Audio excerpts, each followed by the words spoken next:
I'm sorry about that, folks. Just having some technical difficulties. I was trying something different and it didn't work. My apologies. And I know that we're on late for what we were supposed to be on early by other standards, but got a lot of work going on here at the house and got a 75-inch TV put into the great room, and we're racing the clock to be able to watch the Browns preseason game tomorrow at 8 o'clock. Just a lot going on here. I hope everything in your world is okay. This is predominantly going to be for archive because we don't have live listenership right now.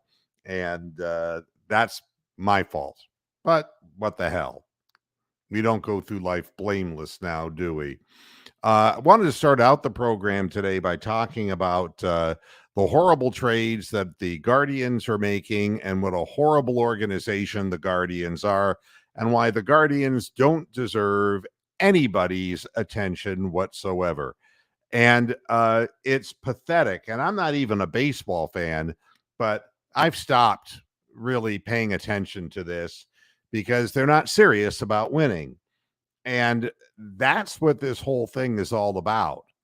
It's about winning the last time I checked. And I don't understand why people buy businesses that they can't afford to be in. There should be no reason why you go broke when you buy a business unless something radically changes in the environment or of the economy. There is no excuse for saying, well, I just can't compete with guys who are bigger than me. I don't get that. And I understand that there are wealthier owners and there are slightly less wealthy owners. Well, I mean, but the bottom line is you shouldn't be doing this.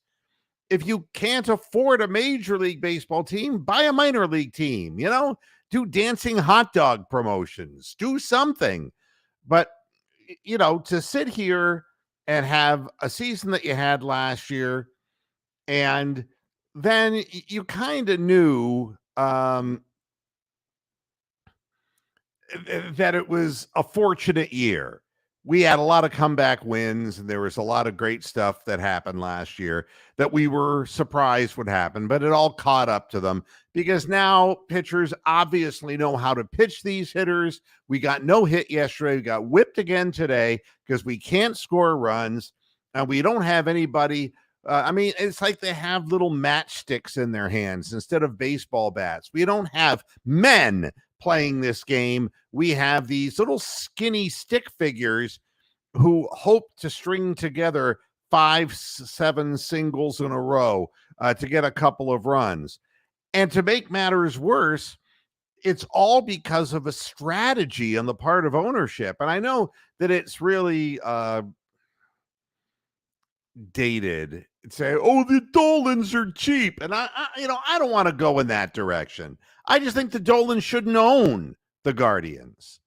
The Dolans shouldn't have changed the name of the team because now they're going to be associated with ineptitude and a lousy name and no fucking logo. My God. This is the Dolans. A dim bulb. A fucking dim bulb. Look at this.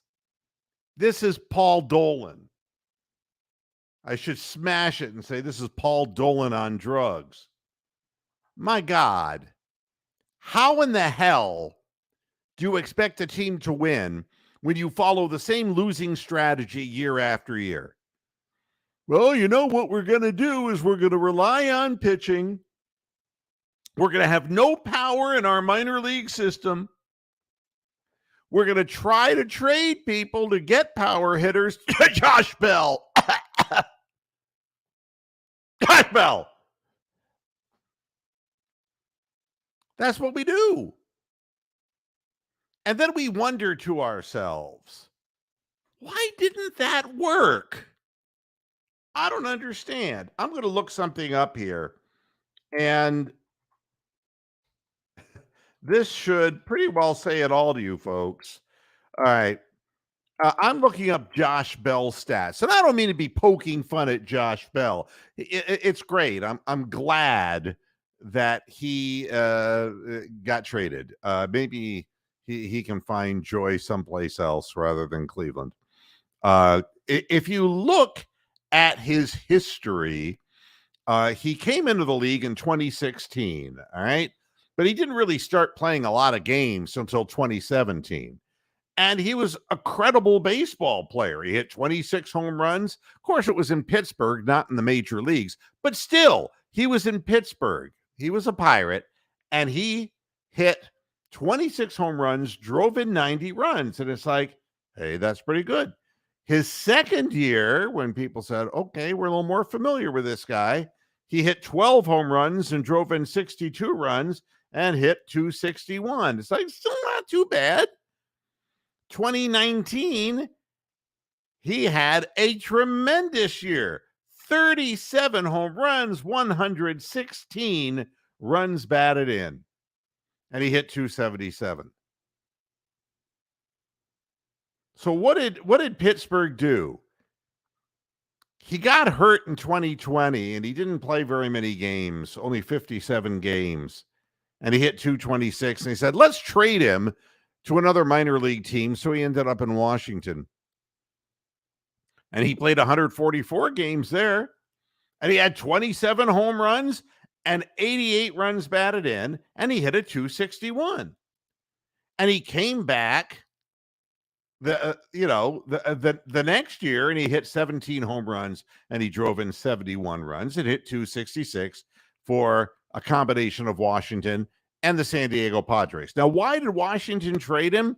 Well, they were looking for major league players, maybe. I don't know.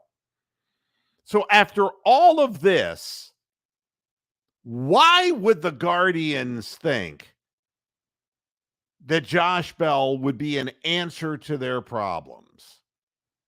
He had 3 years, really, where he had a good number of home runs, but since 2020, he only had one good year for power. And allegedly, this is the guy we're bringing in for power. Well, he didn't give it to us. 11 fucking home runs. That's what we got from Josh Bell and a unique 233 batting average. Why do we think that we can get bargain basement power hitters? Why don't we draft power hitters? What is it about our minor league system that we have 47 fucking infielders and we have never been able to figure out with the exception of Jose Ramirez, who wasn't a third baseman to begin with, mind you. All right. And it was dumb luck. He wasn't even expected to be a great player. He was supposed to be a second baseman. We haven't been able in our minor league system to bring up a power hitting third baseman since Jim Thome. That's the honest to God truth. And what about corner outfielders? We can't, we have no power. Look at what, I sound like Scotty from the Enterprise. Captain, I got no power. I can't do it. What kind of bullshit is this? And it's no, complaint about Brennan, who gets his bat on the ball. He's got no power. Miles Straw, he hits like a shortstop, not like a center fielder. Okay.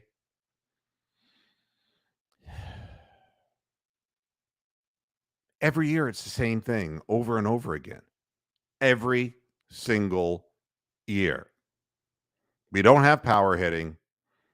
And now our pitching has just fallen apart because of injury. And because we have no balance on the team, that's the whole thing. It's over with. It's done. This team is finished. The organization is finished. And now they're making all of these middle of the season, when we're still within, for some godforsaken reason, a couple of games of the Minnesota Twins, who won't win the division outright. Instead, we always like, okay, we're throwing in the towel. Let's just see if we can save some more money. They're morons. They don't belong in Major League Baseball. You wonder why they get to 500 and then they start dropping immediately. They start playing a good team. And I don't mean a great team, 61-47 Houston Astros. I mean, and the Astros got better at the deadline. But I mean, every time we get done playing, splitting with the White Sox or shitting on the Kansas City Royals, we have to play a Major League Baseball team again. And when we do, we lose.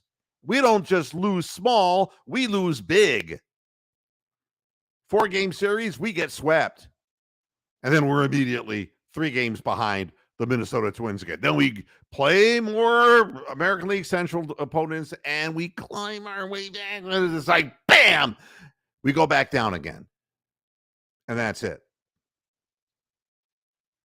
It's over and done with. But the trades they made, what is the point? I mean, you trade Aaron Savali. It's like, oh, thank God. Thank God he came back from injury and pitched good. Now we can get something mediocre for him. And that's what they did. Now, I'm not going to tell you that Aaron Savali is the answer to any equation that you would have in a mathematics test. He's not. He's injury prone. And he probably will get injured wherever he goes. But then again, McKenzie isn't coming back. I mean, this guy's built like a twig. One of these pitchers, Cal Quantrill or McKenzie, or one of them, is going to end up with a serious arm problem that's going to require surgery. And that's just the way it plays out. The organization is reeling from that. Clase, who was pitching seemingly every game when we were actually ahead in some of them, either were far enough ahead of the minor league teams in the AL Central that he doesn't have to come out onto the mound, or we're not even in the game, so why pitch him? So now there's mold growing on our closer. I don't know what the answer is. I don't know if Bo knows baseball. He's young and Bo Naylor is a young player, but so far they're not having any trouble pitching to him. Let's put it that way. And the backup catcher, I have intentionally forgotten his name because he's the worst of the bunch. He's hitting in the 130s. Honest to God, he's hitting like a pitcher. I don't understand. How did we end up with such shit-fuck players? I have no idea.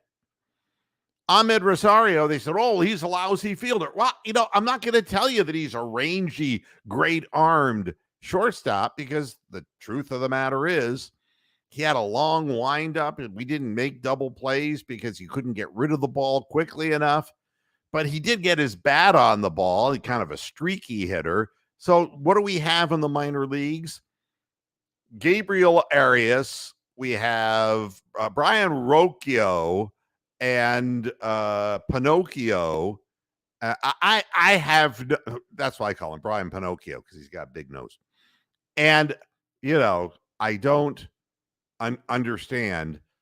And then in our minor league system, we just traded for another disgruntled, troubled infielder.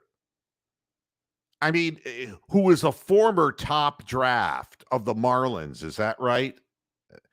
I got wiped out before the show and all my show prep went right down the shitter.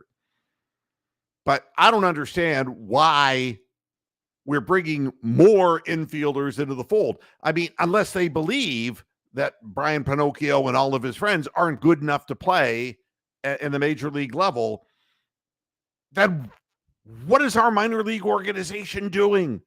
They're not producing power. They're not producing quality infielders. Then what are they doing? It's just, I don't understand it. You know something, Amsterdam? I'm not saying he can't play. I'm just telling you that the that Arias is considered their best defensive shortstop, according to the organization. I don't know. I know that Pinocchio was hitting 295 in the minor leagues. I know that. But look at him.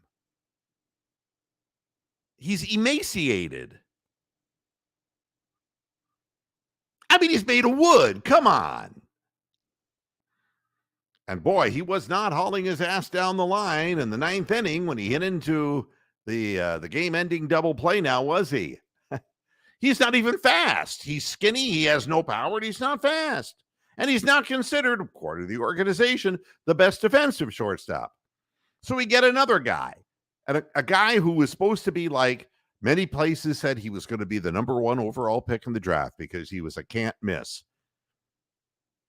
He missed. Hit 206 in the minor leagues, 234 in the minor leagues, and had maturity problems. I wish somebody could make this stop. It's just not worth watching this team. And it's the reason why every year I say the same thing. I don't dedicate any showtime to them. They don't deserve it. If I really thought they were trying to win, I'd talk about it. But it's like opening a restaurant where you know the food isn't very good. What is the point? I can't figure it out. I'm a business person, and I understand you got X amount of money, you got X amount of payroll, and payroll isn't the biggest thing in the world. You can ask, the owner of the Mets, Cohen. It's like, okay, I'm divesting of everything except Lindor, who he can't get rid of because he gave him some crazy $300 million deal. And Frankie Lindor never came close in New York to being what he was in Cleveland. What happened to him, I have no idea. But you can put $300 million a year into payroll and end up with nothing. You can say, oh, we're getting the great pitchers. We're bringing Scherzer in. We're doing this. And you're a lousy organization. You fucking lose. The big payroll teams that actually have real minor league systems and develop real players, they win. Our guys have nothing to do with baseball. They don't have any understanding of the game. I wish they would go away. Honest to God. I wish the whole team would go away because the summer is a waste of my time. People say, hey, but why are you missing more and more podcasts? It's like, look what time of the year it is. First of all, bought this house and it's been a lot of work. But that's not the whole story. The story is there's nothing to talk about. I can't sit here literally twice a week, day after day, month after month, saying, well, what do you think about the Browns? And should the Browns make this deal on a deal that can't possibly be made, are we gonna get a wide receiver? It's like, no, you're not gonna get a wide receiver because you never do. We'll get to that in just a moment. But nobody comes on in the chat room and says, I want to talk all about the Guardians. Nobody fucking cares. The only time they get people into the stadium is if it's a beautiful summer day. They get 28,000 people in there. All right, 28,000. You remember how many the team had consecutive sellouts. And that was like 40 some odd thousand. Oh, it's a nice day. We haven't seen the Guardians since that one time we went last year. So we'll go this. I'm going to get a couple of hot dogs and watch them lose. And they never come back again. So why should I dedicate time to them? I don't have time for it. It's ridiculous. Now, to go to the next level, the Cleveland Browns. I'm racing time, man. I'm racing time. I got this big 75-inch TV that I got hung, okay? And now it's just a matter I got to get a surge protector because I don't want it to just explode. And I got to get that in and done, and then watch, the first pregame game of this preseason game, and I'll do a halftime show. And I don't know why, because there's going to be a bunch of people. Who is that guy, number 61? I don't recognize him. Well, you won't, because you're never going to see him again. That's what kind of game it's going to be. It's going to be somebody fighting for roster spots. That's all the preseason's really going to be, because that's all there's time for.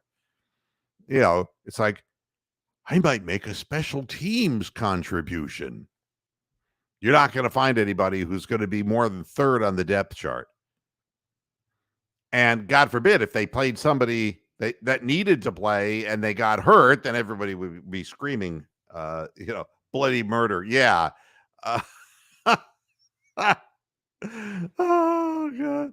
I'm in Mond. What's a Mond? Oh. Yeah, we're going to find out, aren't we? Here's the first thing I'm going to tell you about the Cleveland Browns. And it's not happy news. And I'm not in a bad mood. It's just not happy news. We need a quarterback, so we got Deshaun Watson. It's like, I understand. You pay $230 million, all guaranteed money, and he has kind of a tainted past. And he's been a really good quarterback in the NFL, but for a really bad team. And he's got great mechanics. He really has a good quick release, and he's proven that he can obviously play superior football at this level, right? But what are the odds that your quarterback gets hurt? Let's talk about the Cleveland Browns, shall we? I mean, did you really think that when Baker Mayfield had his good year that he was going to remain healthy? Did anybody actually buy into that? I know I didn't. He was slow and he kept gaining weight. That's because he was sitting around in cars getting blowjobs outside of strip centers. And he was slow-footed. He couldn't escape. And he wanted to make big plays. He held the ball too long, and you know how it works. He ends up getting hurt. And he ends up separating his shoulder. But they got to keep playing him because this is Cleveland. And he ends up nothing at all. So what did we do? We did something that was actually fairly intelligent by Brown's standards. And let me explain to you that I believe that, like I said about the owners, the Dolans, they just shouldn't be playing in the sandbox they're playing in. They just shouldn't be. It's out of their league. Jimmy Haslam is a dumbass Southerner. All right? Sorry. The guy is a bigoted slime ball. And, I didn't like Art Modell because Art Modell was a mooch, But Jimmy Haslam ripped off his own clients, man. And he had employees who were just saying horribly racist things. And that, that kind of attitude does not exist in a building where the owner of the company takes exception to it. That's all I'm going to say. It's not like these folks felt comfortable being at work. They were being taped. They were being filmed. For Christ's sake, they couldn't have felt comfortable unless they were really comfortable talking about racial stuff. And they probably didn't fear for their jobs because Well, because Jimmy was all for it. Jimmy has come in with his stupid Johnny Manziel hysteria. He changes on a dime. You know, it's like, no. Okay, now that didn't work. We're going to go analytics, all analytics. That's what we're going to do. You know, I'm all in with Johnny Manziel. No. Now we got to start all over in quarterback again. They did something that was quasi-intelligent, and that was, you know, Jacoby Brissett is a good backup quarterback. I'm not going to tell you that Jacoby Brissett is a big-time starting quarterback, but Jacoby Brissett, in the right setting with a decent football team, can win you some games. Maybe he's just that he won't lose you so many games, but whatever it is, he would be my definition of a backup quarterback. So what do? We spend $230 million on a quarterback with the odds, knowing what's happened in the last 7, 8, 9, 10 years, that every year our quarterback gets hurt. They never play all six. Well, it used to be 16 games and now 17. They don't. They get hurt. So what do? Of course, Jacoby Brissett wanted to go off and be a starter somewhere. And he can maybe be a starter for a losing football team, but it's more money for him and more job security. And he'll always be a potential backup for any team. So now we have the $230 million wunderkind. And what do we put behind him? Joshua Dobbs.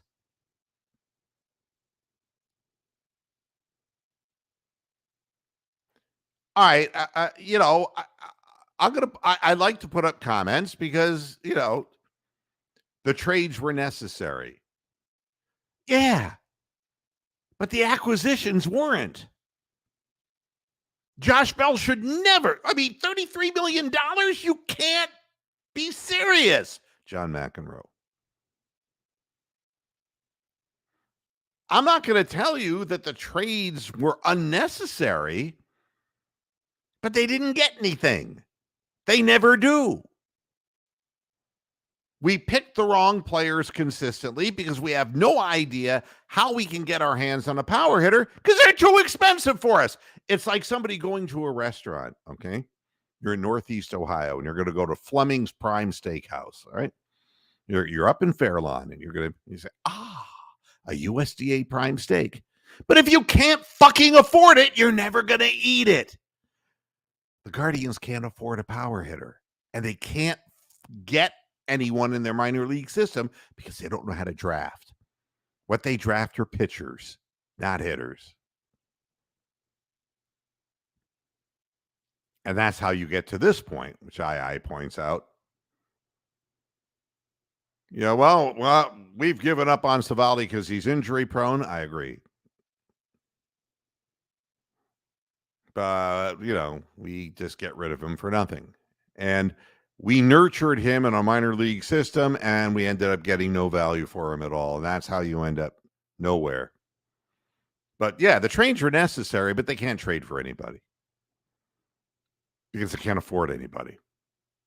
That was my point. Back to the Browns. The Browns, if I say that the most important position on the football field is quarterback, and I don't think anybody really questions that when you see playoff teams and who gets there and who doesn't. I would say if it's the most important position on the field, wouldn't you want to have technically more than one? Wouldn't you want a backup who can play in the league? Joshua Dobbs can't play in this league. He may be a smart fellow. Don't get me wrong. I have nothing against this gentleman, nothing at all. But he doesn't have an NFL arm. And Kelly Mond, don't get me started. And the guy we drafted in the 5th round isn't going anywhere. I don't even know his name. He's from UCLA. He's not going nowhere. Watson goes down, the team will lose every game they play. That is a 100% certainty. 100%. So we've put all of our chips in once again, just like we did on Johnny Manziel. We put all of our chips in on Deshaun Watson, $230 million guaranteed dollars. And we don't think of the team. We don't think of the fans and the product that we're putting out there. But we'll be right back in Hugh Jackson land. You're not going to win with Kelly Mond and Joshua Dobbs. And you're saying, now, gosh, Mr. Moohead, why would you think that Deshaun Watson, who's a pretty durable guy, that he's going to get hurt? Why would you think that? It's like, because Alex Van Pelt said so. And this is my next problem with the Browns. What is Alex Van Pelt? He's not an offensive coordinator. We know that. He's not that. I don't know what he is. He's like this quarterbacks coach who they've given a title to so that Kevin Stefanski can really be the offensive coordinator and really call all the plays. And Alex Van Pelt was talking to the press. And he starts talking about how he wants Deshaun Watson to use his legs this season.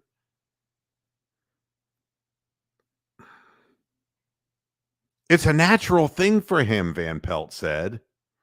When he feels that he goes, and I think that's something that's fine with us, always encouraging him to continue through his progression.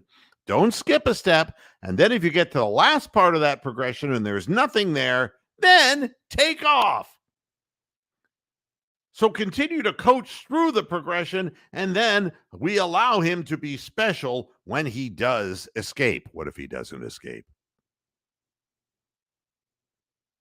These are such obvious things. And why is it he's holding on to the ball so long, that every quarterback is holding on to the ball so long? And nobody's open. Nobody's open.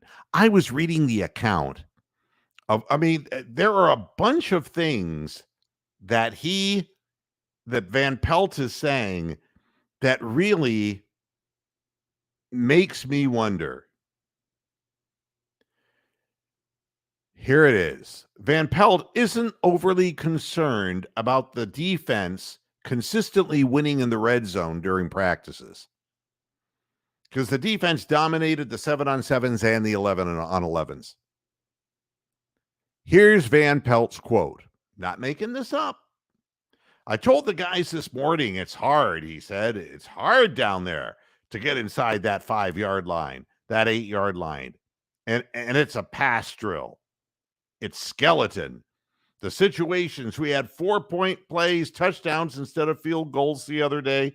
We're not going to hand the ball off from the 8 to Nick Chubb and let him run it in. So this is hard. The space is smaller. The open receivers aren't as open. There's contested catches. There's high balls in the back of the end zone, and it's a good challenge for us. And then this. Van Pelt noted that the offense hasn't game planned for a defense yet inside the 20 or in goal line situations. Listen to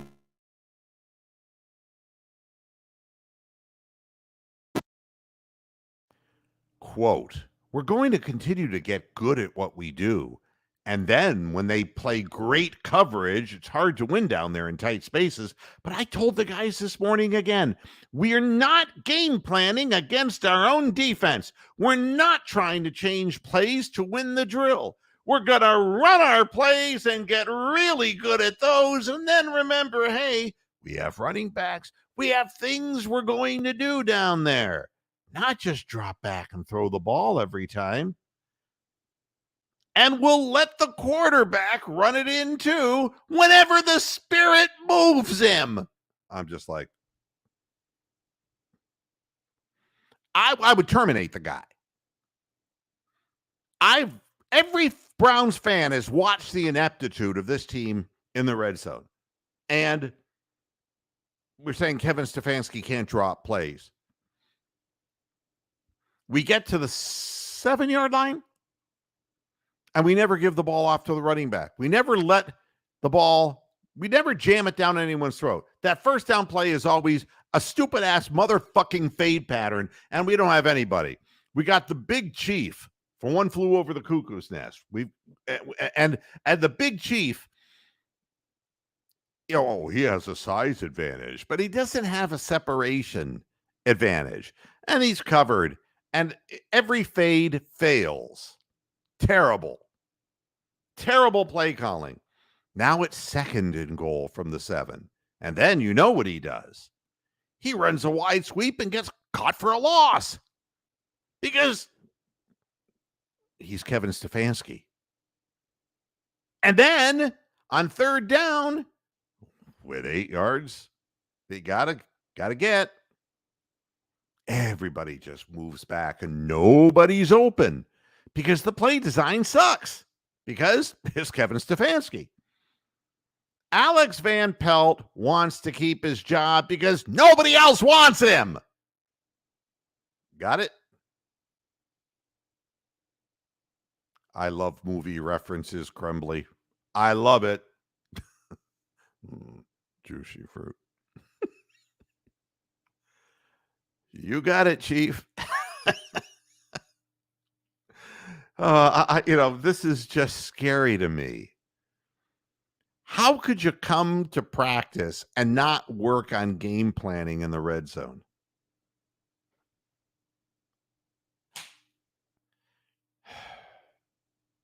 Now, what we're going to see tomorrow doesn't mean anything, but nothing else does either because we're just going to stall it out. Except if the quarterback scrambles, then he's going to get injured.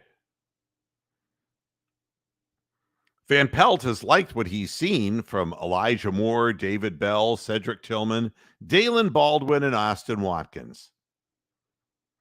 I thought Elijah had an outstanding camp, Van Pelt said. He's a guy that can do a lot of things. I thought Cedric had a really good camp coming in and learning the system. I want to see somebody does it on the field, okay? We don't have wide receivers. We have nobody we can really count on. And as soon as Amari Cooper hit the field, he was off the field because he was hurt. And you know that he's going to go down during the season like they all do, and we'll be playing with a bunch of no-name receivers. And that $230 million quarterback is being told by his alleged offensive coordinator, hey, scramble anytime you want to. Well, he's going to have to because the guys won't be open. Oh, my God. And the funny thing is, injuries. I mean, what is it that this team does? So tight end Jordan Akins, who is supposed to be a big body guy, who's worked with Watson in the past, and Harrison Bryant, the other pass-catching tight end. Wide receivers Jalen Darden and Marquise Goodwin, he of the blood clots. They were all working out on the sidelines today. Akins missed his 4th straight practice as he rests a knee injury. Isn't that great? That's why we picked him up. Goodwin has been out since the beginning of training camp, and he ain't coming back. I'm telling you this because no one else has the balls to tell you this. The man's got blood clots. You have to give him blood thinners or else he will die. He'll have to have legs removed or it will go into his heart or his brain and fucking kill him. He shouldn't be playing football. He shouldn't even be on the sideline for fear somebody hits him. And of course, Greg Newsome II and Mike Ford, they all left practice early too. Wide receiver Mike Harley Jr. had a concussion. Anything that says wide receiver next to the name gets hurt. I can't get excited. I'm not excited about this year.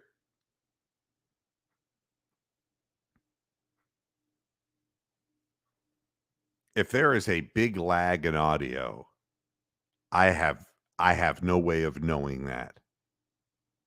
If anybody else is hearing this, let me know, or is noticing this, because Amsterdam sometimes has too much time on his hands, kind of like Tommy Shaw with Styx.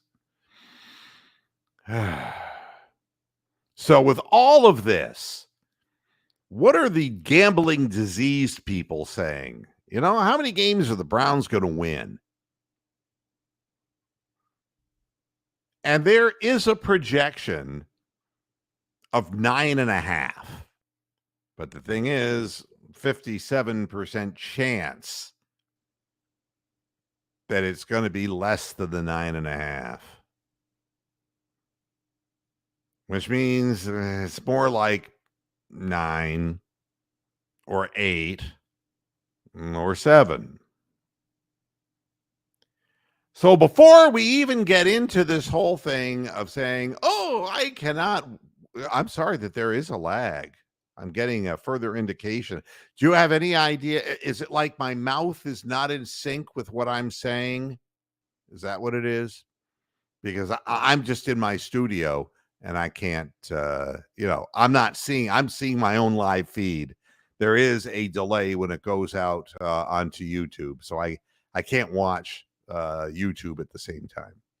Not allowed to do that. So I'm sorry that there is a lag. Hopefully it'll get squared away. The video is ahead of the audio about 2 seconds. All right. Thanks a lot. I appreciate it. And sorry, Amsterdam. It's not that I don't believe you, but I don't believe you.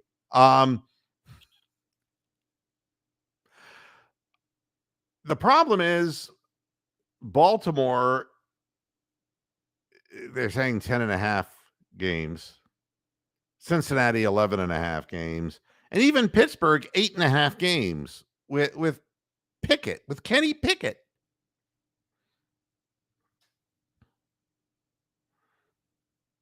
I just know what happens to teams that draft poorly and don't prepare. You know, again, it's like, where are our linebackers? And I'm going to tell you something else. Koromoa's foot is going to get destroyed. The man had a Lisfranc injury last year and opted out of surgery.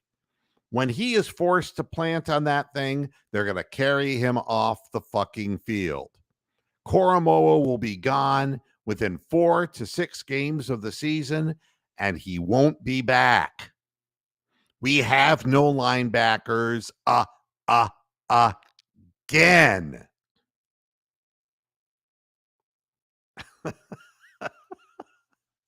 What does my affirmation mean anyway? It's not worth anything. My affirmation. I'm just a fat guy sitting here in Northeast Ohio. Nobody cares what I think. That's why I do this program. Nobody cares. I don't even care what I think. I'm just telling you what I think. And it's based on history. They know, the gambling disease people, that Baltimore will come out with defense and will hit hard. And they know the same thing about Pittsburgh. Cincinnati has offensive talent. But the Browns, that's the top number. 7 is the top number. They ain't going to win more than 7 games this year. Book it, Dano. And all the calculations in the world, you know, they had one 11-5 season, and the rest of the time, you know exactly what the problem is. We never have depth in the right positions, and the people that we do draft who look like Denzel Ward, who are going to be good, they lose their way. They just want to get the fuck out because nothing changes. I don't believe that Kevin Stefanski's seen the light and that he's going to change. I don't believe that he is going to go out there and allow Deshaun Watson to just change the plays, the play calls at the line of scrimmage. I'll love it if it happens, but I don't think it's going to last long.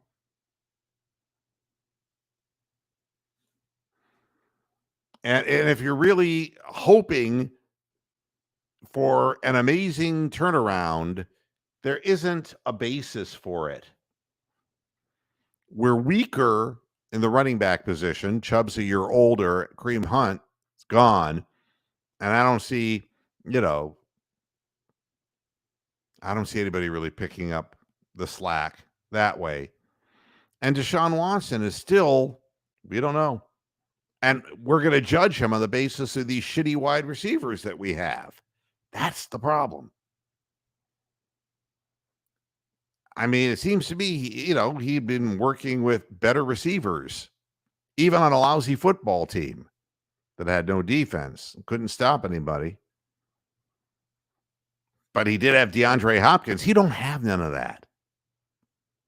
I don't know who he's going to throw to. God only knows. Team gave up 135 yards against the run last year, average per game. And what about the defensive tackle position? We're back where we always are.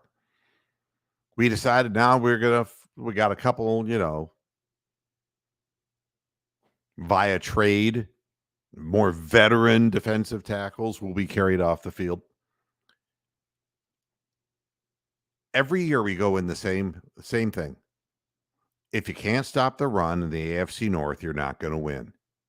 And they can't do it. Now, one guy who's being honest about the whole thing is our new defensive coordinator. They asked him, hey, so how's it looking? And he just looked at him the way he does. And he said, we're not ready. We're not ready yet. It's like, hey, an honest answer. He said the second they put the pads on, the errors that the defense made, mental errors, increased dramatically. Because if you go the wrong way, you're going to get blindsided and get the shit kicked out of you. And that's when they started making more and more mistakes. They're not ready for prime time. And there's no time to get ready for prime time. There's virtually no preseason. Now, I'm right here, all right? I'm 27 minutes away from the Pro Football Hall of Fame, all right? So I'm right in the middle of all of this. Everybody wants the best for the Cleveland Browns. I want the best, but I just know better. It's just messed up, man. One thing I will say, if there's a lag on this thing, there is no problem with the strength of the signal. The last program that we were on, we were getting freeze ups, and it turned out that Spectrum had a problem here and went down completely for like 6 hours. And since that, everything is smooth, and there's been no problem as far as I wonder if I were to leave the studio and come back in. I'm wondering, let's see that. Let's do a little test because I got nothing to lose by doing it. All right. So if I'm going to leave for just a split second, okay? And then I'm going to come back and see if this changes and if we don't have the lag. So bear.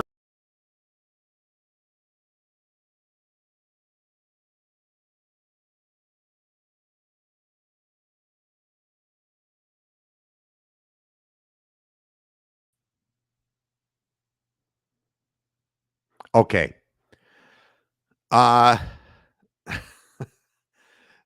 That's possible. My mic I may be over modulating. That's possible. So let me know. I should be right back on the air again. And let me know if I'm synced up. Again, it's kind of hard to understand how these things work. No lag. I like it when I figure one thing out, that puts me one ahead of Jimmy Haslam and one ahead of Paul Dolan. I figured something out and it works. Oh, man. Having a great time though here in northeastern Ohio. I gotta say, I must say, really good. I'm gonna put this up as this is the new theme of the show. No lag. Thank you, Krembly. Thank you, Wolfgar. I appreciate it. And thank you, I. So sometimes the vagaries are in YouTube, sometimes they're in StreamYard, and sometimes the simplest solution will work. But I am having a really, really good time in Northeast Ohio. And the chances that I have to get out into the area, if you want to see Mr. Moohead and Rocks, you're going to find us at karaoke places on the weekend, at a lot of nice ones, places that have pretty nice setups. And we're just sticking close to our home base. I'm not driving 50 miles to get to a karaoke club. There's plenty of them in northeastern Ohio. Well, it's a lot of fun. And the weather's been nice. You know, it's been very accommodating. A little humid today, but very accommodating. And I've got my pool is great. I mean, it's balanced. I'm going into the water, having a great time that way, and having work done in the house, and each day that goes by, the house looking a little nicer. The furnishings that are coming in this weekend, I have patio furniture that is going to be put out by the pool, which will be great because I got some neighbors here and we're going to, hang out by the pool and have some nice social times. It's nice to be back in Ohio. People are friendlier here. It isn't like Florida, man. It's a different kind of thing. But that's, I'm not going to sit here and complain about Florida, but people have a bug up their butt. People here are like Ohio people, just like I was growing up. Things haven't changed here. One of the greatest kicks I get is I see a bunch of miniature golf places. It's like, you don't see miniature golf in Florida. You see golf. You don't see miniature golf. You don't see, and all of these like Tasty Freeze kind of places. And I'll name one that Durbin's Magic Freeze in Barberton. Always a line out of this place. I don't know what the deal is about that.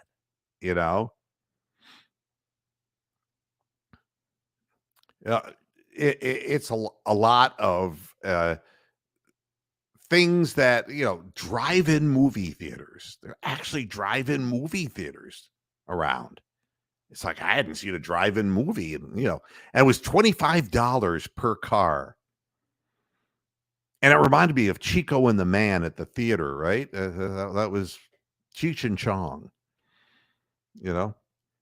$25 per car. Stuff it as many people as you can. It was fun. Just driving around the back roads and seeing areas that I haven't seen in God knows how long. It's been a lot of fun. Let's see if there's anything else that I even want to talk about. I'm going through a couple of stories here. Well, the first 3 games of the Browns season and the AFC North opponents, and it's Jim Schwartz, like we were talking about, said they're not ready. And when the style of defense we play depends so much on playing off of another guy as opposed to just sort of hunkering down and playing your responsibility, there's only really one way to practice, and that's at full speed. And he's got it right, because no team is going to slow down for you. That's for damn sure. And this is the hardest part, is that we're always making changes. We have no continuity. You see, the Ravens draft people and put them into a defensive scheme, and they always play the same scheme. Same thing's true of Pittsburgh. They always play the same defensive scheme. And by and large, it works real well. We, on the other hand, go from this to that, from Joe Woods now to Jim Schwartz. There couldn't be more opposite people than Joe Woods and Jim Schwartz.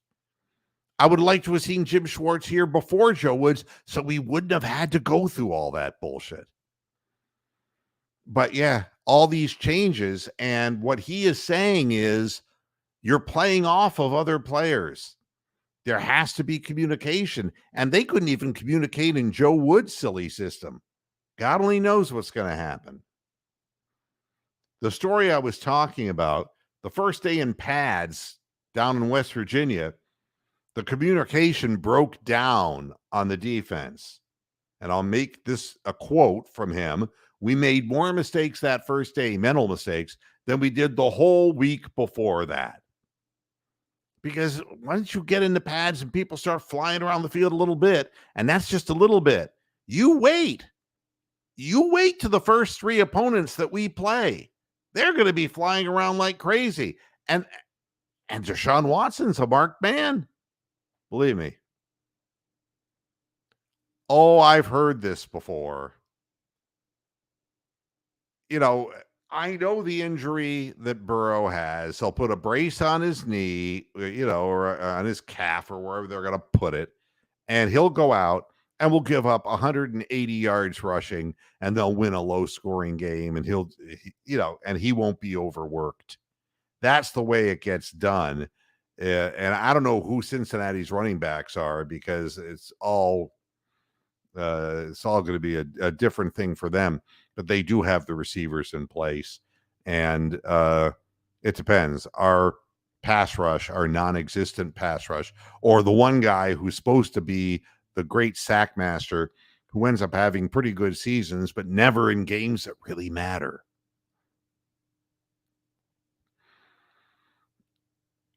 If you're not ready in the first three games of the year, the season's going to be over. Is it still Mixon, David?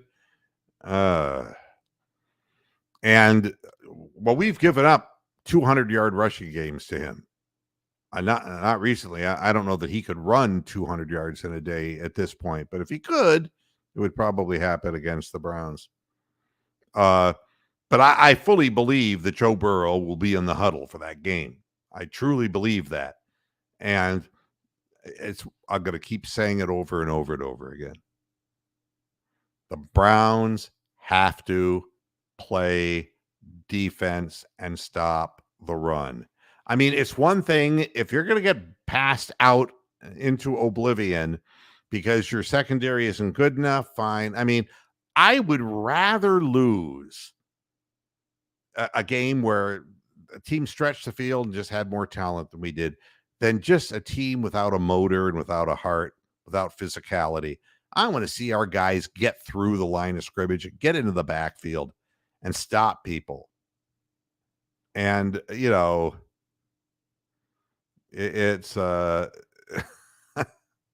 yeah, you don't Redo. Yeah, you're with me. I mean, they're not going to go into that game without him.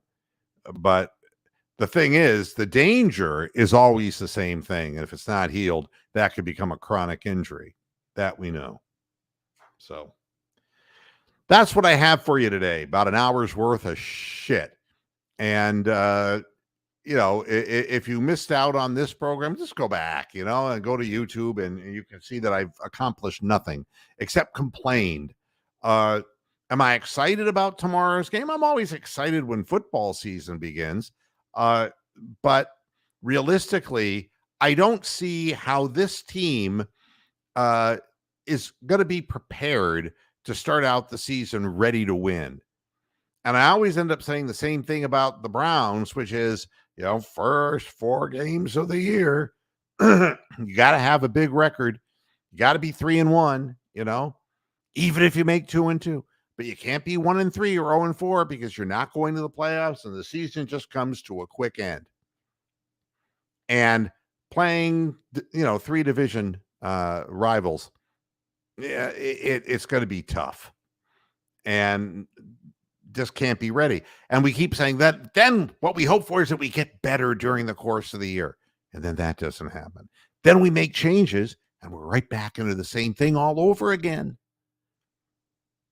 We're back into where we've made changes. We're not ready to be good early in the season. So we'll see how it all works out. Everybody, thanks a lot. And once I get through the final stuff here at the house, I'm going to set up a time and a place where some of the local people who watch this program, you know, we can maybe go out and hang out somewhere and just talk sports off the air, not live on the air, and find a place where we can just sit down. And I don't drink personally, because if I did, I'd be a bigger asshole than I am. But get to know some of the people who listen to the podcast. I think that that's something that I would enjoy. So everybody, I watched the Browns so many years without drinking Amsterdam, and it's not a moral belief. All right, I just never cared for the taste of alcohol. I says I'm up by the Cuyahoga Summit border. Well, I know that where I am is approximately, and I want to say approximately, 30 minutes, 35 minutes from Cuyahoga Falls. That I know. And so you're located in the Cleveland suburbs, and I'm in the Akron suburbs. So we'll see. We'll try to find a place that's in between for everybody, so nobody has to go further than somebody else, and we'll figure it out. Crembley Q says Lake County. Familiarize me here. Lake County. What is the area in Lake County, the town, the city that would be recognizable in Lake County, Crembley? Remember, it's been a long time, and I'm getting old, so I'm not sure. I mean, where I'm located is seems to be Wolfgar's in Perry. All right. Oh God. All right. Well, I was up that way. That's funny. That's where I bought my car. Had to go all the way to Mentor because I couldn't find the car I was looking for anywhere. The dealerships didn't have any supply. It was crazy. And I snagged one that happened to be coming in a truck to the Mentor dealership. So, yeah. No, I got a Genesis, and and I was up at Mentor, and that's funny. A power plant? I don't know what Wolfgar's talking about. And what about Perry, Wolfgar? Tell me about Perry. Where is Perry located exactly? Yeah, I find this stuff interesting because I'm driving more mileage here than I have in years, and I'm just going from place to place to place, and it's really interesting. And I really haven't ventured out into the Cleveland suburbs because there's so many places going out. It's like going to Portage Lakes and then going, further out east. I've been hanging out in Kent. There's just a whole wide area that I've been hanging out in, and I've driven through Medina, but I haven't spent any time there. 10 to 50 minutes east of Mentor. Wow, you're out there. Why don't you just say fuck it and end up in Paynesville? I'm kidding. At any rate, everybody have themselves a good evening. I'm getting the hell out of here, and I'm just gonna eat my dinner and chill out. I want everybody to have a lot of fun tomorrow watching the game. I'm going to be on the air at halftime, so that'll be the first official halftime show of the season. I don't know what we're going to talk about. I'm not doing a post game show because I do. Rox has to work the next day. So I'm just having fun. And I don't even know what Amsterdam's talking about, telling me to go to the valley. I was in the Merriman Valley driving through that area, and that's really quite a historical area. I was over at Stan Hewitt, and just in areas that were part of my growing up in Northeast Ohio. So everybody have themselves a very good evening, and I will see you again at halftime tomorrow. Until then, hasta la vista, Pastor Eds. Good night.